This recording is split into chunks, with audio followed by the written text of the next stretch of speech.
ಅವರು ಇಲ್ಲಿ ಬಂದೋದ್ರು. ಹೀಗಾಗಿ ಎಲ್ಲ ಮುಖಂಡರು ತಮ್ಮ ಮನೆಯಿಂದ ನೀವು ದಿನ ಬರಕ್ ಹೋಗ್ಬೇಡ್ರಿ. ಈಗೇನ್ ನಡೆದೇವಲ್ಲ, ನಾವು ತಗೋಬೇಕಾದ್ರೆ ತಮ್ಮ ಊರಿಂದ 4 ಜನ ಬರ್ರಿ.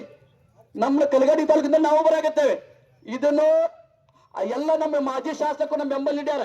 ಈ ಬೆಂಬಲ ನಮ್ಗೆ ಸದಾವಕಾಶ ಇದ್ದು ಈ ಒಂದು ಹಣವನ್ನು ತೆಗೆದುಕೊಳ್ಳುವ ಮಟ್ಟನು ನಾವು ಹೋರಾಟ ಮಾಡಿ ಪ್ರಾಮಾಣಿಕವಾಗಿ ರೈತರಿಗೆ ನ್ಯಾಯ ಕೊಡಿಸ್ಬೇಕಂತೇಳಿ ನಾವೆಲ್ಲ ಸಂಘಟನೆಯಿಂದ ಮಾಡಾಕತ್ತೇವೆ. ತಮ್ಮೆಲ್ಲರ ಆಶೀರ್ವಾದ ಕೋರಿ ತಮ್ಮೆಲ್ಲರಿಗೂ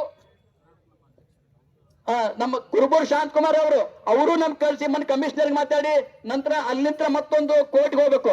ಇನ್ನೊಂದು ಮಾತು ನಮ್ಗೆ ಹೇಳ್ಬೇಕಂದ್ರೆ, ದಯವಿಟ್ಟು ಕೋರ್ಟ್ ನಲ್ಲಿ ವಿಷಯ ಇದೆಗೆ ತಾಮೇನು 2023-22 ಹೊಡೆದಿರಲ್ಲ, ತಮ್ದೊಂದು ಹೊಡೆದಿದ್ದಂತ ರಸೀಟಿ ಹೇಳ್ಬೇಕಿದ್ದು. ಮತ್ ತಮಗೆ ಅಕೌಂಟ್ ಸ್ಟೇಟ್ಮೆಂಟ್ ಏನ್ ಬರ್ತೈತಲ್ಲ, ಇದು ಪಾಸ್ಬುಕ್ ಜಮಾ ಆಗತ್ತಲ್ಲ, ಅದನ್ನು ಒಂದು ಮತ್ ನಿಮ್ದು ಹೊಲದುತ್ತಾರ ಒಂದು, ಅದು ಅರ್ಜೆಂಟ್ ಎಜಿ ಅವ್ರು ಕೊಡಾಕ ಇದ್ದಾರೆ. ನಮ್ಮ ಮುಖಂಡರ ಕಡೆನು ದಯವಿಟ್ಟು ನೀವು ಅಷ್ಟು ಕಲೆಕ್ಟ್ ಮಾಡಿ ಇದಾದ ತಕ್ಷಣ ನಾವು ಕೋರ್ಟ್ ನಲ್ಲಿ ಮ್ಯಾಟರ್ ಅಂತ ಅಲ್ಲಿ ಹೋರಾಡಿ ಈ ಒಂದು ಪ್ರಾಮಾಣಿಕ ಪ್ರಯತ್ನ ಮಾಡಿ ಕೊಡಿಸುವಂತ ಪ್ರಯತ್ನ ಮಾಡ್ತೇವೆ ಅಂತ ಹೇಳಿ ಇಲ್ಲಿ ನನ್ನ ಮಾತಾಡಲಿಕ್ಕೆ ಅವಕಾಶ ಕೊಟ್ಟಂತ ಎಲ್ಲ ರೈತ ಮುಖಂಡರಿಗೆ ಹೊಂದಿಸಿ ನನ್ನ 2 ಮಾತು ಮುಗಿಸುತ್ತೇನೆ. ಜೈ ಜವಾನ್.